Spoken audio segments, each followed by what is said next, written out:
2024년 새해가 밝았습니다. 올 한 해는 더 복되고 또 하나님의 은혜가 넘치시기를 주님의 이름으로 축복합니다. 오늘 신명기 이제 3장 말씀을 가지고 그만해도 족하다라는 제목으로 하나님 말씀 증거하도록 하겠습니다. 그럼 토사구팽이라는 사자성어가 있습니다. 교활한 토끼가 잡히고 나면 충실했던 사냥개도 쓸모가 없어져서 잡아먹는다는 그런 뜻입니다. 중국 춘추 시대에 월나라의 왕 구천이 오나라를 멸하고 춘추 5패 한 사람이 될 수 있도록 보좌한 명신 중에 한 명이 바로 제상 범녀였습니다. 이 월나라 제상 범녀의 말에서 이 토사구팽이란 말이 유래가 되었는데, 이 월나라가 패권을 차지한 뒤에 월나라 왕 구천은 가장 큰 공을 세운 범녀와 문종을 각각 상장군과 승상으로 임명을 합니다. 그런데 이 구천에 대해서 고난을 함께 할 수는 있지만 영화를 함께 누릴 수 없는 인물이라고 판단했던 이 범녀라는 사람은 월나라를 탈출하게 됩니다. 제나라에서 이제 응거하고 있다가 범녀는 문득 문종이 걱정이 되는 겁니다. 그래서 편지를 써요. 새 사냥이 끝나면 좋은 활도 감추어지고 교활한 토끼를 다 잡으면 사냥개를 삶아 먹는다라는 내용의 편지를 보내서 이 문종이 빨리 그곳을 탈출해서 피신하도록 충고를 합니다. 근데 문종은 월나라를 떠나기를 주저하다가 결국 구천에게 반역의 의심을 받은 끝에 자결로 자기의 삶을 마무리하게 됩니다. 토사구팽은 바로 이런 고사에서 유래한 것입니다. 필요할 때는 실컷 부려먹다가 쓰임새가 다하니까 버린다, 그런 뜻이죠. 정초부터 토사구팽을 이야기하는 것은 마치 가나안을 눈앞에 둔 모세가 하나님께 토사구팽 당하는 것처럼 보이기 때문에 그렇습니다. 올해는 신명기로 이제 말씀의 문을 열게 되었는데요. 신명기는 어떤 책이냐? 이스라엘 백성들이 출애굽을 합니다. 출애굽한 지 40년째 되는 해 11월 1일부터 선포한 모세의 마지막 고별 설교, 그게 신명기입니다. 히브리 말로 뭐라 그러냐면 엘레 하드바림이라는 책 제목을 갖고 있는데, 이것은 그 말씀들입니다라는 뜻입니다. 무슨 말씀이냐? 이스라엘 백성이 이제 출애굽해가지고 시내산에 도착했을 때 하나님께서 모세를 통해서 율법을 주십니다. 그 율법이 일명 시내산 본문이라고 알려져 있는 그 본문에 수록되어 있어요. 그 시내산 본문이 어디냐 하면 출애굽기 20장부터 시작해서 레위기를 지나 민수기 10장 10절까지를 시내산 본문이라고 하는데, 그 본문에 율법을, 하나님께서 주신 율법을 모세가 기록하여 전해줍니다. 그런데 그 첫 번째 율법을 40년이 지나서 다시 반복하고 확장하고 적용해서 이를테면 첫 번째 율법을 다시 말해주는데, 바로 그 말씀들이 신명기라는 책에 기록되어 있습니다. 모세가 이렇게 다시 율법을 반복하고 확장하고 또 적용해서 말하는 이유는, 첫 번째 율법을 받았던 당사자들, 그러니까 출애굽 1세대는 지난 40년 동안 광야에서 다 죽었습니다. 이제 남은 것은 2세대들 뿐인데, 그 출애굽 2세대가 가나안 땅을 들어가서 정복하게 되는데, 그러기 전에 그들에게 주신 하나님의 말씀을 다시 한번 확인시켜 주기 위해서 그 율법을 설명해 줄 필요가 있어서 모세가 이제 자기의 마지막 사명으로 이 신명기 말씀을 선포하는 것입니다. 그래서 신명기는 다시 되풀이하여 들려주는 율법이라고 생각하시면 되겠습니다. 그래서 모세가 지나온 과거를 먼저 회고를 하는데요. 시내산에서 주신 하나님의 약속, 그 시내산 언약, 또 가데스 바네아에서 하나님 앞에 원망하고 불순종하고 그에 대한 심판으로서 광야 40년을 방황한 이야기, 그리고 요단 동편의 정복까지를 회고하면서 이렇게 결론을 짓습니다. 신명기 3장 22절이에요.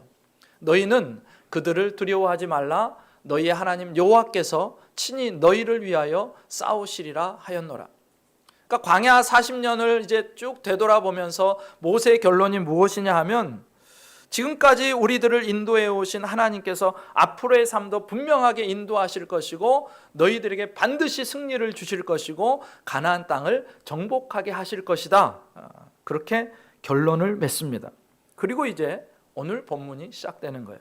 오늘 23절, 24절 말씀 함께 읽겠습니다. 시작. 그때에 내가 여호와께 간구하기를 주 여호와여 주께서 주의 크심과 주의 권능을 주의 종에게 나타내시기를 시작하셨사오니 천지간에 어떤 신이 능히 주께서 행하신 일 곧 주의 큰 능력으로 행하신 일 같이 행할 수 있으리까? 아멘. 그렇게 과거를 회고하고 나서 하나님을 향한 모세의 간구, 기도가 시작이 됩니다. 근데 이 기도가 어떻게 시작이 되죠? 한번 다시 보여주세요. 거기서 뭐라고 하냐면 천지간에 어떤 신이 능히 주께서 행하신 일 곧 주의 큰 능력으로 행하신 일 같이 행할 수 있으리까? 그렇게 시작을 합니다. 하나님은 위대하십니다. 하나님은 전능하십니다. 하나님 대단하십니다. 하나님 능력이 한이 없으십니다. 하나님은 놀라우십니다. 그렇게 하나님을 찬양하면서 모세가 기도를 시작하는 거예요. 근데 사실 모세는 이런 서두 없이 바로 하나님 앞에 원하는 것을 말해도 될 만큼 하나님과 친밀한 사람이었어요. 여러분, 친밀한 사이에는 뭐 이렇고 저렇고 구구절절히 이야기하지 않잖아요. 나 돈 필요해 하면 그냥 주는 겁니다. 그런데 이제 가까이 하지 않던 사람이 갑자기 나타나서 그것을 받아내려니까 구구절절히 이런 이야기를 하는데 사실 모세는요, 지금처럼 그렇게 하나님 앞에 나아가지 않아도 될 친밀한 사람이에요.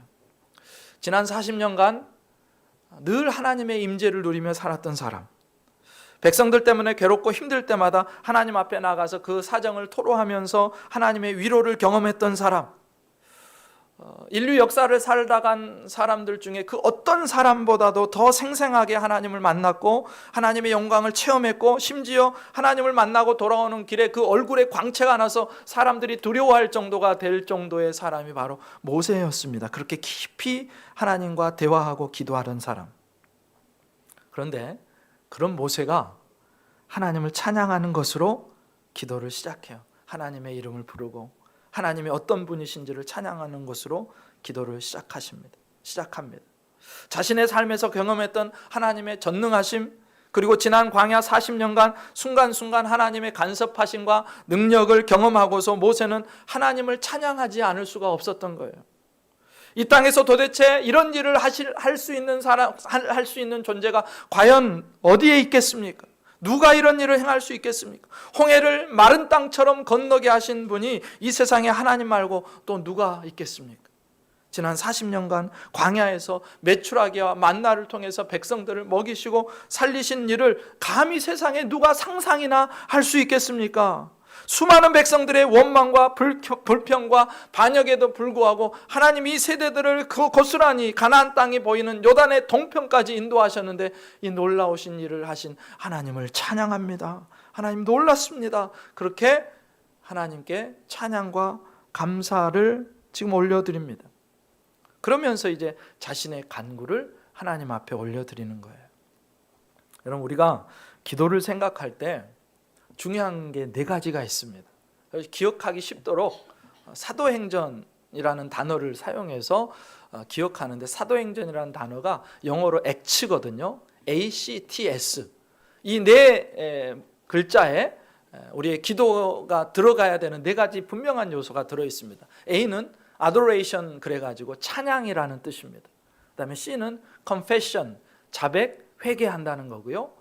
T는 thanksgiving입니다. 감사한다는 것이고, S는 supplication, 간구라는 것입니다. 그러니까 우리의 기도에 반드시 하나님을 향한 찬양이 들어가 있어야 되고, 하나님을 향한 자백이 들어가 있어야 되고, 하나님을 향한 감사가 들어가 있어야 되고, 그 다음에 우리가 구할 것을 간구한다는 것입니다.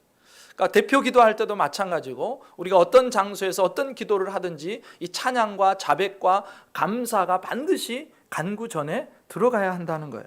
기도는 그래서 어렵지 않습니다.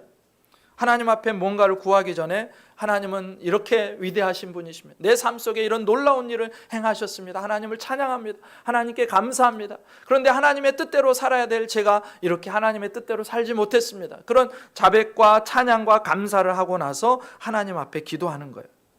여러분, 그렇게 모세가 하나님을 찬양한 후에 그의 기도를 하나님 앞에 올려드리는데 25절에 그의 기도의 내용이 이렇게 나와 있습니다. 같이 읽습니다. 시작. 구하옵나니 나를 건너가게 하사 요단 저쪽에 있는 아름다운 땅, 아름다운 산과 레바논을 보게 하옵소서 하되. 아멘. 모세가 지금 기도하는 이유는 자신도 지금 출애굽한 2세대와 함께 눈앞에 있는 요단강을 건너서 가나안 땅, 하나님이 아브라함과 이삭과 야곱에게 약속하셨고 우리를 출애굽시킬 때 반드시 들어가게 하시겠다고 하는 그 약속의 땅에 자기도 같이 들어가고 싶다는 고백을, 그 기도를, 간구를 하나님 앞에 드리는 것입니다. 하나님, 저도 이 요단강을 건너서 가나안 땅을 밟으면 안 되겠습니까? 여러분, 사실 지난 40년간 모세는요, 이 가나안 땅을 바라보고 줄기차게 달려왔어요. 이스라엘 백성들을 이끌고 가나안에 들어가는 것, 하나님께서 모세에게 주신 꿈이었고 비전이었고, 그 일을 위해서 지난 40년을 그렇게 송두리째 다 드렸습니다. 이제 요단강만 건너면 40년의 그 꿈이 이루어지게 되는 거예요. 그런데 하나님은요, 못 들어가게 하십니다. 게다가 모세는 현재 어디 아프거나 건강이 약해져서 언제 죽을지 모르는 그런 상황도 아니고 아주 건강했어요. 눈이 흐려지지 않았고 기력이 쇠하지 않았다라고 모세가 죽을 때의 상황을 그렇게 이야기합니다. 그러니까 죽지 않아도 될 사람이 죽는 거예요. 근데 모세는 그런데 그렇게 하나님께 이런 기도를 하는데 하나님은요, 그 모세의 간구를 단칼에 이런 지하에 거절하세요. 안 돼 하십니다. 26절이에요. 여호와께서 너희 때문에 내게 진노하사 내 말을 듣지 아니하시고 내 기도를 듣지 아니하시고 내게 이르시기를 그만해도 족하니 이 일로 다시 내게 말하지 말라. 그만해도 족하니 이 일로 내게 다시는 말하지 말라. 아니, 요단강을 건너서 가나안 땅 밟는 게 뭐 그렇게 어려운 일이라고 하나님께서는요, 모세의 간구를 냉정하게 거절하십니다. 그런데 모세가 이 이야기를 하면서 뭐라고 하냐면 너희의 영고로, 이스라엘 백성 때문에 내게 이런 일이 있게 되었다라고 이야기를 하는데, 도대체 무슨 일이 있었기에 너희의 영고라라는 말을 쓸까? 그 일을 알아보려면 우리는 민수기 20장 1절부터 13절 본문을 찾아가면 됩니다. 거기에는요, 그때가 언제냐면 출애굽한 지 40년째 되는 해 정월이었습니다. 1월 달이었어요. 그러니까 신명기를 설교하고 있는 지금이 40년째 되는 해 11월 달인데, 그 사건이 있었던 때는 40년째 되는 해 1월 달 정월이었어요. 그러니까 약 10개월 전입니다. 신명기를 설교하기 10개월 전. 그러니까 당시 회중들은 출애굽 1세대는 거의 다 죽은 상태이고 출애굽 2세대만 남아있던 상황. 그런데 1세대도 아니고 자신의 부모들이 하나님 앞에 불순종하고 원망하고 불평하다가 광야에서 다 쓰러져 죽어가는 것을 보면서도 그거를 아는 2세대들이 물이 없어서 모세와 아론을 공격하기 시작하는 거예요. 우리 다 죽게 생겼다. 어째서 이 광야로 우리를 인도해서 우리와 우리 짐승들을 다 죽게 하는가? 그때 하나님께서 모세에게 말씀하세요. 그게 민수기 20장 8절에 이렇게 나와 있습니다. 지팡이를 가지고 내 형 아론과 함께 회중을 모으고 그들의 목전에서 너희는 반석에게 명령하여, 여기를 주의해서 보셔야 돼요. 반석에게 명령하여 물을 내라 하라. 내가 그 반석이 물을 내게 하여 회중과 그들의 짐승에게 마시게 할지니라. 하나님께서 뭐라고 하시냐면, 백성들이 물이 없어서 난리를 치니까 모세에게 너 그 반석 알지? 거기에서 네가 명령해서 물이 쏟아져 나오게 해. 그렇게 해결책을 주십니다. 그런데 이 명령을 들은 모세는요, 그동안 쌓여왔던 게 한순간에 폭발한 건지 아니면 그 분노를 참지 못했는지 그만 하나님의 말씀대로 반석에게 명령한 게 아니라 반석을 2번을 쳐서 물이 거기에서 솟아나오게 만들어요. 결과적으로 그 일 때문에 아주 사소해 보이는, 하나님은 반석에게 명령해서 물을 내라고 하셨는데 모세는 반석을 2번 쳐서 그곳에서 물이 솟아나오게 하는 그 사소한 불순종 때문에 가나안 땅에 들어가지 못한다고 하나님이 분명하게 말씀합니다. 민수기 20장 12절에 이렇게 나와요.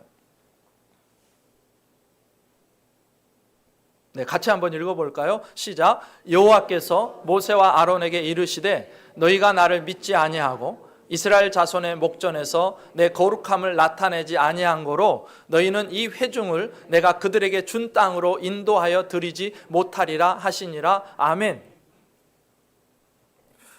그러니까 모세가 지난 39년 동안 너무너무 잘해왔어요.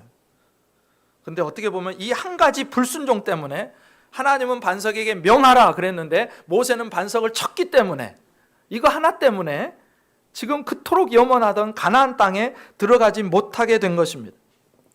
어떻게 생각하면 하나님 참 너무하시죠. 모세가 뭐 큰 일을 요구한 것도 아니에요.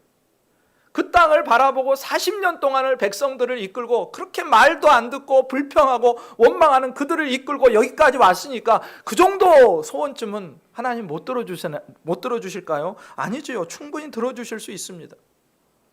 아니, 모세가 요구한 게 뭐 그렇게 엄청난 요구라고.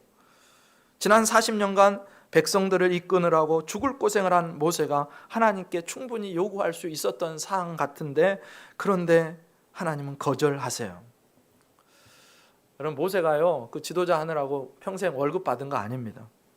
그렇다고 백성들이 누리지 못한 그런 호사스러운 삶을 광야에서 살았던 것도 아니에요. 똑같이 광야의 열악한 조건 속에서 심지어 백성들의 계속되는 공격과 리더십에 대한 반역을 겪으면서도 지금까지 그래도 하나님의 뜻을 행한다는 그 일념으로 충성스럽게 이 순간까지 온 거예요. 그런데 그 작은 불순종, 어떻게 보면 작은 그 실수 하나 때문에 가나안에 못 들어간다고요?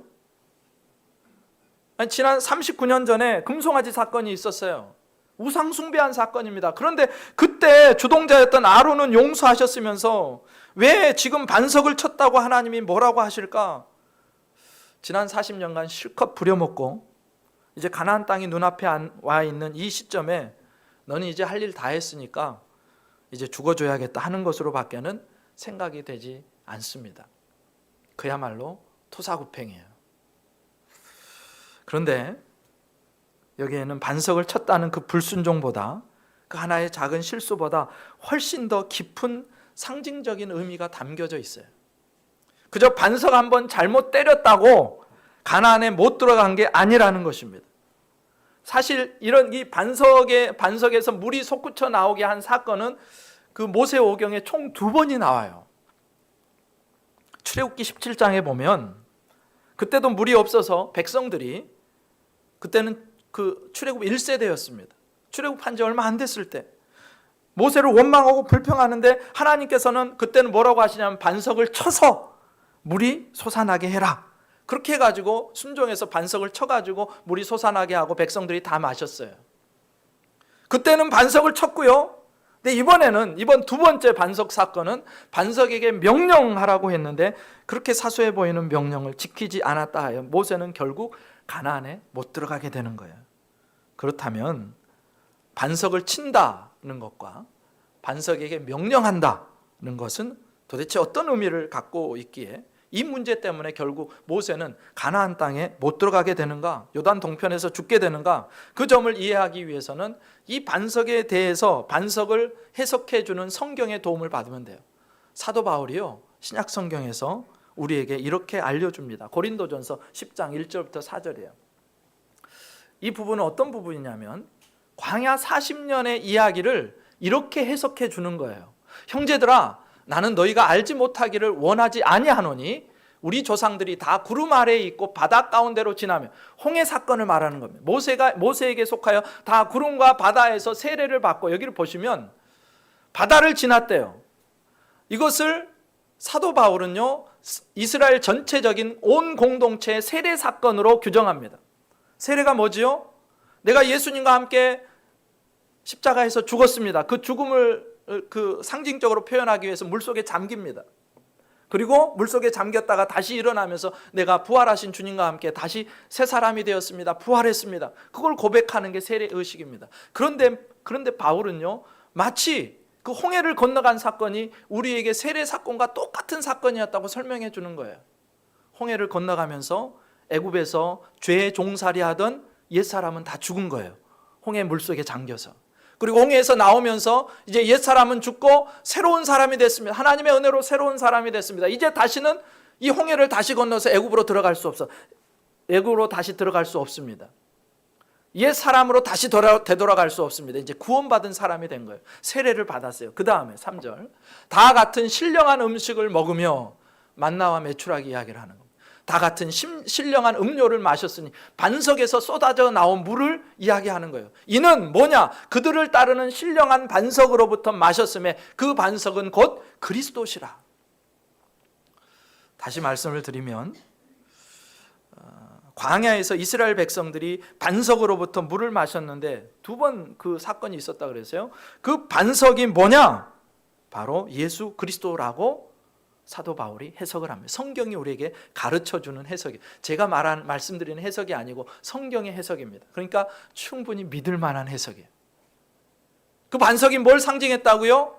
예수 그리스도를 상징했다는 것입니다.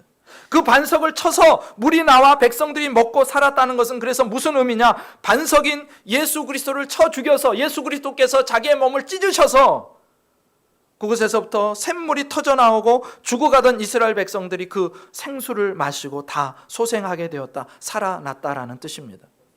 그러니까 반석을 친 사건은 다른 말로 하면 예수 그리스도의 십자가 사건을 상징적으로 보여주는 거예요. 그 반석을 쳐서 반석이 깨지고 예수님께서 십자가에 달리셔서 십자가에서 몸이 깨지고 그렇게 함으로써 생명수가 흘러나와서 그 생명수를 마시는 이들마다 살아나게 되었다, 그런 뜻입니다.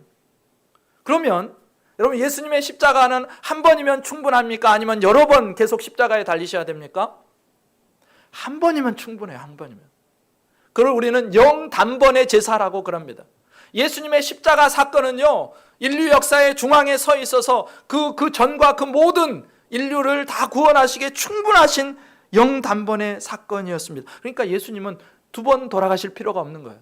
한 번 십자가에 달리셔서 온 인류의 죄를 대속하심으로 말미암아 이제 그 구원에 필요한 모든 것을 다 하신 거예요. 다시 죽으실 필요가 없다는 것입니다. 그러니 하나님께서 처음에 출애굽기 17장에서 반석을 치라고 하셨고, 두 번째 반석 사건 민수기 20장에서는 명하라고만 하셨습니다. 이걸 해석하면 첫 번째 반석을 친 것이 예수 그리스도의 십자가의 죽음과 부활을 예표하는 거예요. 예수님이 이미 그 십자가 사건을 통해서 구원을 이루셨다는 것입니다. 그러면 두 번째 반석을 명하는 건 뭐냐? 이제 부활하신 그리스도와 함께 동행하는 것, 그 부활하신 예수님의 내주하심을 경험하며 사는 삶을 예표하는 거예요. 그러니 민수기 20장에서는 반석을 치면 안 되는 거예요. 상징적으로. 출애굽기 17장에서는 반석을 쳐서 예수의 구원 사건이 완벽하게 이루어졌다면 민수기 20장에 나오는 그 반석에게 명하는 사건은 이제부터는 너희가 반석을 치고 예수를 죽이는 것이 아니라 그 살아나신 부활하신 예수님과 동행하며 그 예수님의 내주하심을 경험하고 살라고 하는 하나님의 메시지가 그 가운데 들어있는 것입니다. 그러니까 20장에서는 반석을 치면 안 돼요. 절대 치면 안 되는 거예요. 그런데 모세는 그동안 쌓인 감정 때문인지 분노를 주체하지 못하고 다만 그만 예전에 그랬던 것처럼 반석을 쳐서 물이 솟아나오게 합니다. 물론 모세는 그런 의미에서 그렇게 한 것은 아니었지만 상징적으로 보면 모세는 예수 그리스도의 십자가 사건, 구원의 메시지를 거역하고 거스른 것이 되는 거예요. 한 번 십자가를 지신 것으로 충분한데 그 다음에는 그 예수님 안에 거하는 것이 필요한데 다시 반석을 침으로써 구원의 메시지를 거역한 것입니다. 그래서 결국 모세는요, 구원의 상징인 하나님 나라의 상징인 가나안 땅에 들어가지 못하게 된 거예요. 물론 그렇다고 해서 모세가 천국에 가지 못했다, 그런 이야기는 아닙니다. 예수님께서 신약시대에 오셔서 변화산에 올라갔을 때 그곳에 그 변화산에 왔던 사람이 누구냐면 엘리야와 다른 한 사람이 바로 모세였습니다. 그곳에서 예수님의 그 예루살렘의 십자가 사건의 이야기를 나누시는 광경이 우리 앞에 그려집니다. 그러니까 모세는 분명히 천국에 갔어요. 다만 상징적인 의미에서 반석이신 예수 그리스도의 십자가의 죽음과 부활은 한 번이면 족하다는 것을 분명하게 보여주기 위해서 반석을 또다시 친 모세는 천국을 상징하는 가나안에 들어가지 못한 것뿐이라는 얘기입니다. 근데 여기서 우리가 하나 더 생각할 게 있습니다. 흔히 모세를 율법의 대표자로 부릅니다. 그는 하나님으로부터 율법을 받아서 백성들에게, 이스라엘 백성들에게 그 율법을 전달해 준 사람이에요. 그런데 모세가 전해준 그 율법의 역할은 사람들이 그것을 지켜서 천국에 들어가게 하기 위한 것이 아니었습니다. 율법을 지키다가 내 실력으로는, 내 능력으로는 안 되는구나, 내가 율법을 지킬 수 없는 사람이구나, 그런 존재구나 라는 것을 깨닫게 하기 위해서 하나님이 모세를 통해서 율법을 주신 것입니다. 오늘 모세가 보여주는 행동도 마찬가지예요. 지금까지요, 모세는요 아주 충성스럽게 하나님의 율법에 거침이 되지 않고 순종하며 지키면서 잘 살아왔어요. 그렇게 39년을 잘 보냈습니다. 그런데 마지막에 40년째 되는 해, 그렇게 마지막에 정월달에 하나님의 말씀에 불순종하게 되는 거예요. 그렇게 함으로써 그가 율법을, 그도 다른 1세대들과 똑같이 하나님의 율법을 온전히 지킬 수 없는 연약한 죄인인 것이 드러나게 된 거예요. 야고보서 기자가 그렇게 이야기하죠. 누구든지 온 율법을 지키다가 그 하나에 거치면 모두 범한 자가 되나니.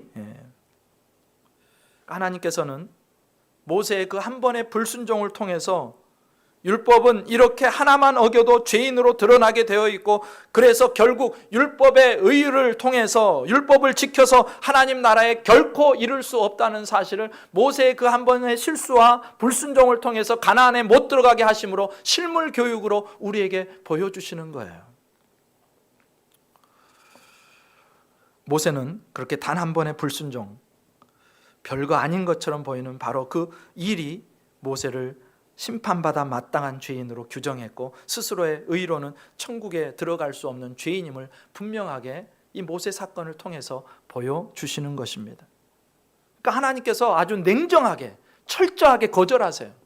아니, 그 정도 못 들어주세요. 하나님이 지금까지 40년을 고생했는데, 그런데 거절하세요. 그러면서 하나님께서 하신 말씀이 26절 하반절에서부터 27절에 이렇게 나와요. 그만해도 족하니, 이제 이 얘기 그만하라는 거예요. 이 일로 다시 내게 말하지 말라. 너는 비스가 산 꼭대기에 올라가서 눈을 들어 동서남북을 바라고 내 눈으로 그 땅을 바라보라. 너는 이 요단을 건너지 못할 것임이니라. 그렇게 확실하게 대못을 박습니다. 그만해도 족하다고 하시면서 비스가 산 꼭대기에 올라가서 꿈에도 그리던 그 가나안 땅 한번 보고 죽으라는 얘기예요. 그것이 하나님께서 모세에게 주시는 마지막 선물이었습니다. 그런데 이 말씀을 듣고 나서 모세는 다시는 가나안 땅을 밟게 해달라는 그런 기도를 하지 않습니다. 왜 그랬을까요? 그만해도 족하다는 하나님의 말씀의 의미를 모세가 깊이 깨달았기 때문에, 하나님이 주신 말씀의 의미를 깨달았기 때문에, 그만해도 족하다 이 말은요, 지금까지의 은혜로도 충분하다, 그런 뜻입니다. 모세의 입장에서 조금만 잘못 생각하면요, 이렇게 말씀하시는 하나님이 계속해서 서운하고 원망스러울 수가 있죠. 내가 그래도 지난 40년 동안 하나님의 뜻에 따라서 순종했고 그렇게 충성하고 애를 썼는데, 아니 그 양치기 잘하고 있던 나, 편하게 살고 있던 나를 끄집어내갖고 이곳까지 왔으면 이 정도도 못 해주십니까? 그렇게 서운한 감정을 품을 수 있는데, 그런데 모세는 결코 그렇지 않습니다. 너무 하신 것 아닙니까? 그런 얘기도 안 해요. 왜냐하면 하나님의 은혜를 깨달았기 때문에. 여러분, 신랑 신부가 사랑해서 결혼을 했어요. 그 신랑 신부에게 최고의 선물은 무엇일까요? 최고의 선물은 무엇이겠습니까? 신랑에게는 신부가 최고의 선물이죠. 신부에게는 신랑이 최고의 선물입니다. 그 사람 자체예요. 상대가 가지고 오는 돈, 상대편이 가진 능력, 상대편 때문에 내가 받게 될 물질적인 혜택과 편리함, 기타 등등 이런 것들이 최고의 선물이 아니라 사랑하는 사람 자체가 최고의 선물인 거예요. 만약에 그것이 아니라면, 네, 아멘. 두 사람의 결혼은 앞으로 어떻게 될지 몰라요. 얼마나 불행해질지 몰라요. 모세가요, 그것을 깨달은 거예요. 한편으로 자신을 계속해서 공격하고 시시때때로 불평하고 원망하며 반역하던 백성들을 생각하면 광야 40년이 너무너무 아찔하지만, 그럼에도 모세에게는요, 그런 어려운 상황과 사정들을 아뢰일 수 있고 위로받을 수 있고 새롭게 힘을 얻어서 다시 광야를 걷게 하시는 하나님이 계셨어요. 백성들이 가져다주는 어려움보다 하나님과 함께하는 그 기쁨과 그 동행의 영광이 훨씬 더 컸다는 것입니다. 그러니 여기까지 왔죠. 그러니 지금까지 살아남은 거죠. 그러니 미치지 않았죠. 결국 가나안 땅이 보이는 요단 동편까지 백성들을 이끌고 그의 사명을 온전히 감당할 수 있었습니다. 그러니까 결국 지난 120년 모세 인생의 최고의 선물, 최고의 은혜, 최고의 감동, 최고의 복은 가나안 땅을 밟는 것이 아니고 하나님 자신이었다는 것입니다. 잘 생각해 보면요, 가나안 땅을 밟는 것보다 하나님 자신이 모세에게 비교할 수 없는 선물인 거예요. 하나님은요, 모세의 비전과 소망보다 훨씬 크신 분이잖아요. 그러니 그 하나님과 함께하면 내가 생각하는 비전이, 소망이 이루어지지 않아도 이미 나는 더 큰 것을 받은 사람이라는 것입니다. 하나님의 말씀대로 하나님의 은혜는요, 이미 모세의 삶 속에 차고도 넘쳤다는 거예요. 아니, 누가 모세처럼 그렇게 가까이서 하나님을 만나고 하나님의 영광을 경험하고 하나님으로부터 능력을 받고 하나님의 기적을 행하면서 살았습니까? 이미 모세는 넘치도록 받았습니다. 모세의 인생을 한번 보실래요? 바로의 명령으로 모세가요, 나일강에 던져져 죽을 수밖에 없는 그런 운명이었어요. 그런데 하나님을 경외하던 부모의 믿음으로 모세가 살아나게 돼요. 여러분 생각해 보세요. 모세가 들어있는 그 갈대 상자 안에 그것을 바로의 공주가 발견해서 그 아들을 자신의 아들로 양자 입양해가지고 키울 확률이 얼마나 되겠습니까? 하나님의 간섭과 하나님의 은혜가 아니면 설명이 안 되는 거 아닌가요? 동족을 향해서 분연히 칼을 뽑아 들었을 때 결국 잡혀서 죽을 수도 있었지만 목숨을 건진 것 또한 하나님의 은혜였습니다. 그렇게 40년을 광야에서 이두로의 양떼를 치면서 산 것도 하나님의 은혜예요. 80대 목동이 되었을 때 이제 내 인생 이렇게 목동하다가 끝나겠구나 하고 그렇게 다 자포자기하고 있을 그때 불타는 떨기나무 가운데서 말씀하셨던 그 하나님의 음성을 들었다면, 그리고 거기에서부터 또 다른 모세의 새로운 인생이 출발했다면 이 얼마나 큰 은혜입니까? 당시 세계 최강대국의 왕 파라오를 제압하고 10가지 재앙을 통해서 출애굽의 역사를 써내려갈 때 그 얼마나 큰 은혜를 입었습니까? 마른 막대기와도 같은 모세 자신을 사용해서 갖가지 기적을 일으키시고 또 백성들의 원망과 불평을 잠재우셨다면, 그렇게 40년을 그렇게 하나님께서 모세와 동행해 주셨다면 이 얼마나 큰 은혜냐는 것입니다. 그 하나님을 나의 하나님으로 만나고 동행하고 사랑하고 믿고 의지하면서 보낸 그 세월들이, 그 하나님이 모세에게는 가장 큰 선물이요 가장 큰 은혜임을 모세가 알게 된 거예요. 여러분 한번 따라해 보겠습니다. 신앙생활 최고의 선물은 바로 하나님이십니다. 다시 한번, 우리 인생 최고의 선물은 예수 그리스도십니다. 내 인생 최고의 복은 성령 하나님이십니다. 믿으세요? 정말이세요? 네, 여러분 사실 요단 동편 비스가 산의 꼭대기에 올라가서 보는 그 가나안 땅의 풍경은요 그렇게 아름답지 않습니다. 마을은 적과 꿀이 흐르는 땅이지만 여전히 유다 광야 척박한 곳이 펼쳐져 있고 그동안 이스라엘 백성들이 거쳐온 그 광야와 별반 다르지 않는 모양이에요. 그러니 그 땅을 밟는 것이 그렇게 중요한 게 아닙니다. 중요한 거는요 어디에 있느냐가 아니고 그곳에 누구와 함께 있느냐입니다. 광야에 있어도 인생 최고의 선물이요 은혜이신 하나님과 함께 있다면 그것이 천국이 되는 것이고, 그러나 가나안에 들어가도 그곳에서 하나님과 동행하지 않는다면 그곳이 바로 지옥이 되는 거예요. 그럼 진정한 하나님의 사람들은요 때로 하나님의 거절 가운데서 더 깊은 깨달음을 얻게 됩니다. 하나님의 거절을 경험하면서 하나님의 백성들은 깊은 하나님의 은혜를 깨닫게 돼요. 하나님은 절대 우리 인생을 토사구팽시키는 분이 아니세요. 있는 힘껏 부려먹었다가, 힘이 있을 때는 부려먹었다가 말년되니까 그 갖다 내버리는 그런 분이 아니시라고요. 하나님은요 우리의 구하는 것보다 훨씬 더 큰 것을 우리에게 이미 허락하신 분이십니다. 당신 자신을 우리에게 주셨어요. 하나밖에 없는 예수 그리스도를 십자가에 내어주셨습니다. 그래서 최고의 선물, 최고의 복, 최고의 은혜인 하나님 자신을 주셨기 때문에 하나밖에 없는 당신의 독생자 예수 그리스도를 이미 우리에게 주셨기 때문에, 그리고 이제 성령 하나님을 우리에게 주셨기 때문에 우리는 어떤 상황에서도 하나님을 찬양하고 감사할 수 있는 줄 믿습니다. 사실 우리는 우리가 생각하는 것보다 훨씬 크게 많이 받은 사람이에요. 그러니 올해 안에 내게 응답하신 하나님께 감사하는 것뿐만이 아니라, 물론 하나님이 기도에 반드시 응답하실 것입니다. 그러나 그 기도 중에 거절하신 것까지도 하나님의 은혜를 생각하면서 감사할 수 있는 저와 여러분 되시기를 주님의 이름으로 축복합니다. 여러분, 사도 바울이요, 자신의 연약함 때문에 3번씩이나 하나님께 간구했대요. 3번, 그냥 죽어라고 3번 정도 기도한 그런 기도가 아니에요. 40일 금식을 3번 했다는 얘기입니다. 하나님 앞에 얼마나 치열하게, 얼마나 간절하게 그 자신의 연약함, 사단의 가시와 같은 그 질병을 치료해달라고 기도했는지 몰라요. 그런데 사도 바울 또한 모세처럼 하나님의 거절을 경험해요. 고린도후서 12장 8절에서 9절에 이렇게 나옵니다.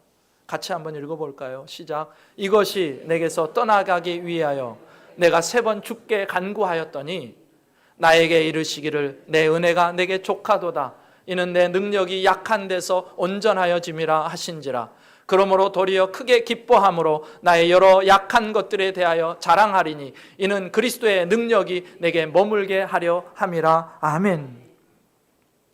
모세처럼 사도 바울도요, 그렇게 하나님 앞에 충성스러웠던 사도 바울도 하나님께 거절을 당합니다. 나의 은혜가 너에게 족하다.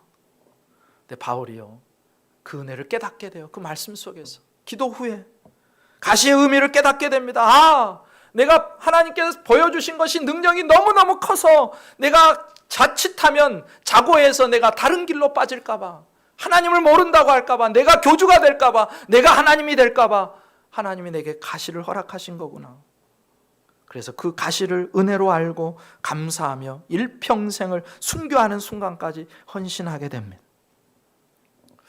여러분, 하나님은 오늘도 우리들에게 넉넉하고 풍성한 은혜를 주십니다. 우리에게도 모세에게 그러셨던 것처럼, 바울에게 그러셨던 것처럼 나의 은혜가 너에게 족하다라고 이 시간에 주님이 말씀하십니다. 이 말씀을 믿음으로 받으시고 응답하신 것뿐만이 아니라 거절하신 것에도 감사하는 저와 여러분 되시기를 주님의 이름으로 축복합니다. 우리들에게 하나님은 정말로 최고의 선물, 최고의 복, 최고의 은혜십니다.